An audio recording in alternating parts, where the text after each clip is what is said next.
Ei pessoal, aqui é a Thalita, bem-vindos à Casa da Coruja e hoje a gente vai falar sobre o que aconteceu em setembro e o que vai acontecer em outubro. Esse mês eu vou de novo fazer um vídeo só sobre o que eu li em setembro e o que eu vou ler em outubro, porque eu não li quase nada em setembro. É incrível como você convive com a coisa por vários anos e você ainda não consegue perceber as dicas e os sintomas de que ela tá ali presente.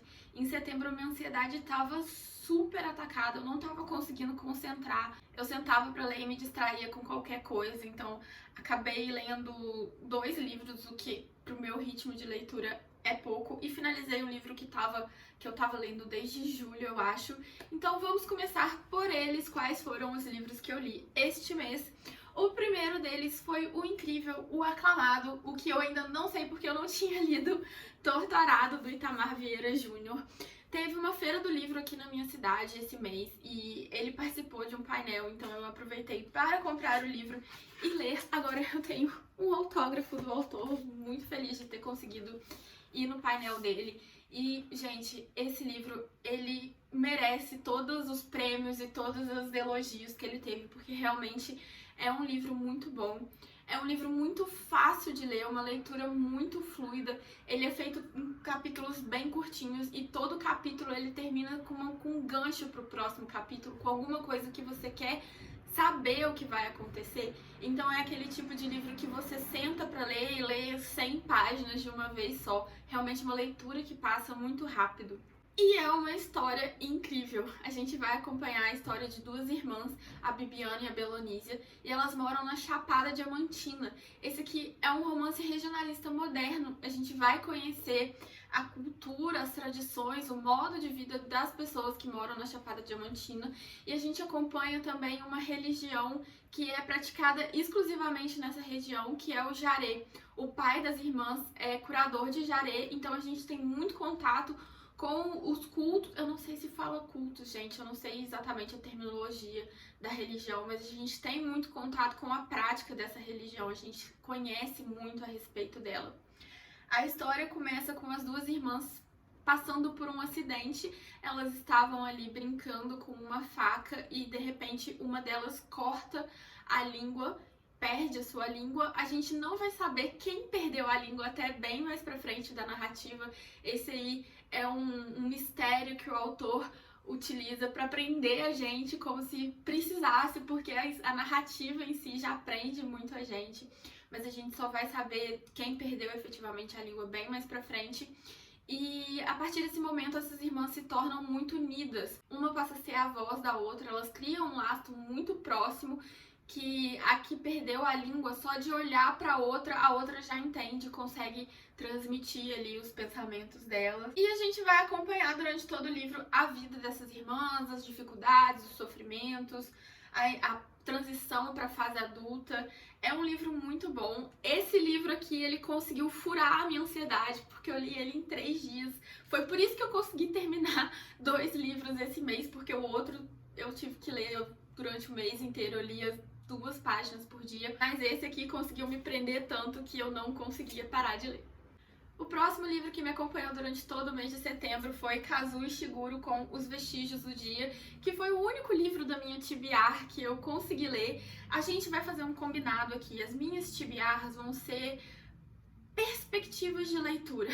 Vão ser livros que eu vou escolher dentre eles o que eu vou ler naquele mês. Em vez de eu ficar olhando para os 150 que eu tenho na estante, eu vou ler para aqueles 5 ali que eu colocar nos vídeos de TBR, porque as 2 TBR que eu fiz foi um completo desastre, eu não li quase nada delas. Mas, voltando à leitura em si, Os Vestígios do Dia foi um livro que eu gostei, mas eu esperava amar, porque eu sou apaixonada com a escrita do Kazuo Ishiguro, então eu fiquei um pouco decepcionada porque a história em si não conseguiu me prender tanto, mas ainda assim eu gostei bastante do livro. Talvez a minha ansiedade pode ter influenciado um pouco, talvez, mas não saberemos até eu fazer uma releitura. Aqui a gente acompanha o protagonista, que é um mordomo, o Mr. Stevens, e ele já tá quase no final da sua carreira e o seu patrão oferece uns dias de férias pra ele. Ele é aqueles trabalhadores que são completamente workaholics, apegados no trabalho, que não quer parar de trabalhar nunca, que não tira folga, que tá sempre pensando no patrão, mas o patrão dele convence ele a tirar uns dias de férias e ele vai fazer uma viagem de carro pela Inglaterra e a gente vai acompanhar ele enquanto ele faz essa viagem. A viagem em si não é muito retratada, a gente tem pequenas cenas de ele andando de carro, pequenas cenas das descrições das paisagens da Inglaterra, mas o grande foco do livro são as memórias desse mordomo, é ele contando pra gente os anos que ele serviu ao seu primeiro patrão, que foi o Lord Darlington. Eu acho que é esse mesmo o nome dele. E a gente vai focar principalmente no período entre guerras. Acaba a Primeira Guerra Mundial e a Alemanha já está devastada pelas questões da guerra em si. E além disso, foi assinado um acordo de paz que vai tolir mais ainda o país. Ele vai ter que fazer várias reparações de guerra, reparações econômicas, desmilitarização do seu país. E o Lord Darlington, que é um lord inglês, o romance se passa na Inglaterra, ele tem muito simpatia pela Alemanha e ele se condolece muito dessa situação que a Alemanha está passando, e ele começa a fazer um movimento ali na Inglaterra com grandes figurões da Inglaterra para ver se ele consegue reverter essa situação. Ele começa a fazer reuniões políticas, alianças políticas para tentar mudar, para tentar melhorar a situação da Alemanha. Só que a gente sabe que nesse entre guerras a gente tem a ascensão de Hitler. E Lord Darlington vai mostrar uma simpatia pelo Hitler, pela sua política, pela forma como ele quer governar a Alemanha. E a gente vai vendo o protagonista, o Mr. Stevens, percebendo isso enquanto ele vai relembrando esses fatos. Porque, como eu falei, ele é muito dessa tradição inglesa de que os mordomos fazem parte da casa, eles são muito apegados aos seus patrões, eles são muito apegados à casa em que eles trabalham, têm uma verdadeira devoção. E enquanto tudo isso estava acontecendo, enquanto ele estava vivendo isso, ele concordava com o Lord Darlington, ele entendia o que o Lord Darlington estava falando. Realmente ele achava que a Alemanha estava sendo injustiçada, só que agora, quando ele vai relembrando a situação e quando ele vai lembrando pequenas coisas que o patrão ia fazendo, que na hora ele passava um pano e agora ele vai vendo como eram estranhas, a gente vai tendo ali uma mudança de pensamento do mordomo, ainda que ele nunca admita isso. Ele continua defendendo o seu patrão por essa crença intrínseca de que ele deve fidelidade ao patrão, mas a gente vai vendo aos poucos como ele vai percebendo como o patrão dele teve atitudes estranhas e suspeitas durante todo esse tempo. Esse livro aqui, ele é uma grande crítica à Inglaterra, justamente. Eu acredito que a gente tenha duas críticas aqui nesse livro. Uma é tanto essa relação entre patrões e empregados que foi estabelecido no início do século passado na Inglaterra, que a gente tinha essas grandes casas, que tinha esses mordomos que eram, assim, leais acima de tudo ao seu patrão.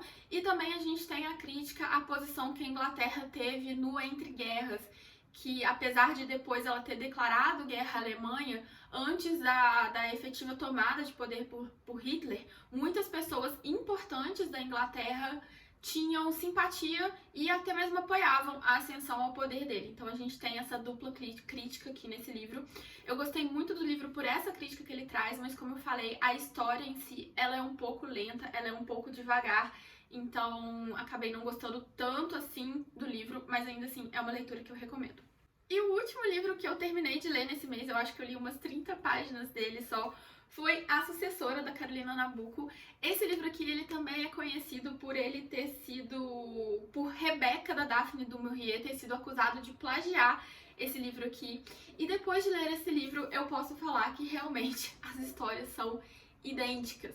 Existem passagens nesse livro aqui que foram, assim, copiadas ipsis literis por Daphne du Maurier, mas a pegada das histórias é um pouco diferente. Eu não vou falar muito desse livro porque eu quero fazer um livro dedicado para ele, comparando ele com Rebecca, mas o que eu posso falar é que em Rebecca a gente tem uma pegada mais suspense, mais ali um terror psicológico, e aqui a gente tem muito mais um questionamento social, a gente fica muito mais presa na protagonista e nas suas relações sociais com esse mundo novo que ela entra, né? Porque ela era pobre e se casa com uma pessoa muito mais rica.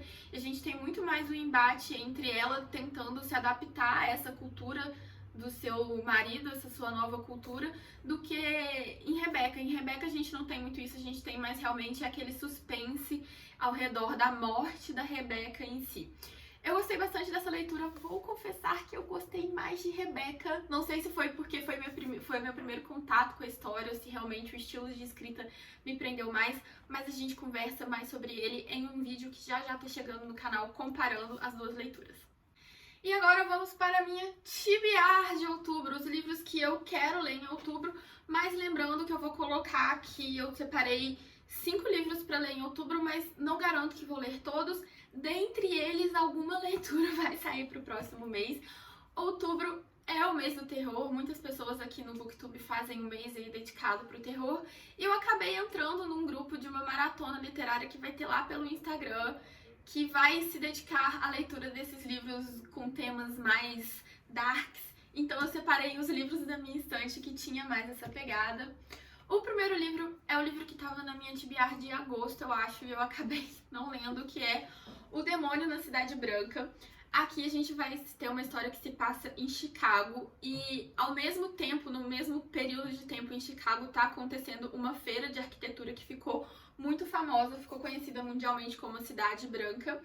E está acontecendo uma série de assassinatos. A gente tem um serial killer em ação enquanto essa feira estava acontecendo. E a gente vai acompanhar a história paralela, tanto do arquiteto responsável pela feira, quanto a história do serial killer em si. Eu tô bem intrigada com essa história. Eu comecei a ler ele em agosto, eu devo ter lido umas 20 páginas. E estava gostando bastante do estilo de narrativa e eu pretendo terminar de ler esse livro. Eu, na verdade, peguei pra ler ele ontem. Eu tô gravando este vídeo no dia 1º de outubro, então no dia 30 de setembro eu comecei a ler e já dei mais uma andadinha com a leitura. O próximo livro que eu vou tentar ler, pelo menos alguns contos, é o Contos de Horror do Século XIX, escolhidos por Alberto Mangel. Esse livro, ele ficou muito tempo na minha wishlist e ele ficou muito tempo esgotado na editora. Quando a Companhia das Letras relançou essa edição, eu corri pra comprar, porque eu já vi muita gente falando bem desse livro. É um livro, uma coletânea de contos, eu vou tentar ler pelo menos aí um conto por semana. Não pretendo terminar esse livro, porque é um livro muito gordinho, mas quero começar essa leitura. Outro livro que eu quero muito ler é o Algo Sinistro Vem Por Aí, do Ray Bradbury, que é o mesmo autor de Fahrenheit 451, e quem fala muito bem desse livro é a Duda Menezes, do Book Addict, e eu vou falar pra vocês que eu não lembro muito bem da sinopse. Eu lembro que eu vi a resenha dela, gostei, me interessei muito, e comprei o livro logo em seguida, mas ficou parado na estante, e agora eu não lembro muito bem o que fala. Tem um blurb aqui atrás que fala: uma paisagem mal assombrada em uma alegoria da luta do bem contra o mal. Eu acho que tem alguma coisa a ver com um parque de diversões e é exatamente por isso que eu ainda não li esse livro, porque apesar de eu ter me interessado muito pela sinopse, parque de diversões não é um ambiente que me atrai muito para leitura, mas vamos tentar lê-lo esse mês de outubro. O próximo é uma das minhas últimas compras do Território Lovecraft, do Matt Huff. Eu comprei esse livro, na verdade, para completar a minha compra, para ter frete grátis. Eu não sabia nada a respeito do livro, mas quando ele chegou aqui, eu achei essa edição maravilhosa. Eu adorei esse corte azul e eu me interessei muito pela história também, pela sinopse, porque, gente, sério mesmo, eu comprei ele porque ele tava custando R$5 e era o que eu precisava para completar o frete. Eu achei melhor comprar um livro do que pagar um frete de 15. Mas eu acabei gostando bastante da sinopse, que a gente vai ter aqui um veterano negro da Guerra da Coreia, que ele volta para os Estados Unidos, volta para sua cidade natal, e quando ele chega lá, ele acaba descobrindo que o pai dele desapareceu. Então ele vai partir numa busca pelo pai dele, e a gente tem essa pegada mais terror também, vai acontecer várias coisas mal assombradas no caminho. E eu achei interessante a estrutura narrativa desse livro, porque pelo menos o que fala na sinopse aqui atrás, ele é uma mistura de conto com romance. Os capítulos são estruturados como contos independentes, mas ao mesmo tempo ele faz uma história fechada quando você termina de ler tudo. Então fiquei bem interessada. último livro da TBR e o último livro desse vídeo é o Do Inferno, do Alan Moore, um dos quadrinistas mais renomados, o melhor quadrinista, talvez, de toda a nossa história. Esse livro ele vai contar a história de Jack Stripador e é um livro que está na minha lista de 12 livros para ler em 2022 que eu ainda não li, então resolvi colocar aí também no mês do horror. É um livro gigantesco, gente. Olha ele comparado com a minha cabeça. É um livro super gordinho, então, apesar de ser uma HQ, eu acho que vai aí levar um tempinho pra ler. Mas eu sempre gosto de ter uma HQ em andamento pra ir intercalando com as minhas leituras de romances. E a do mês de outubro será Do Inferno. Então é isso, pessoal. Deixa aqui nos comentários pra mim quais os livros que vocês pretendem ler no mês de outubro ou qual livro que você leu em setembro que foi sensacional. E eu vejo vocês no próximo vídeo. Tchau!